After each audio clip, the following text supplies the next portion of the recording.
Shu bosqichga yetganimizdan, oldimizga qo'yilgan birinchi vazifani bajarganimizdan xursandmiz.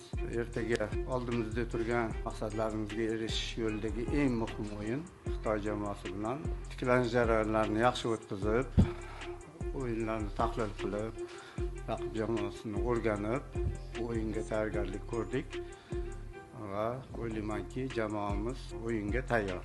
Avvalambor albatta jamoani tiklanish jarayoniga urg'u berib va o'yinimizni yanada mukammalroq qilishga harakatdamiz. O'ylaymanki, hamma kerakli narsalar qilinyapti. Albatta Xitoy bu jamoani anchadan beri bilamiz. Ko'p musobaqalarda, turnirlarda bir-birimizga U20 yoshligidan boshlab qarshi o'ynaganmiz. Bu jamoa o'zining eng yaxshi holatiga kelgan payti deb hisoblayman.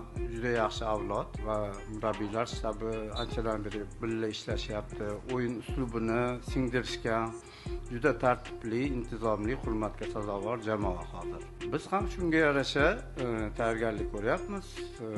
Bularni o'sha kuchli tarafini ham, zaif taraflarini ham o'rganib, yigitlarga yetkazyapmiz. O'ylaymanki, juda qiziq, jangovar o'yin bo'ladi.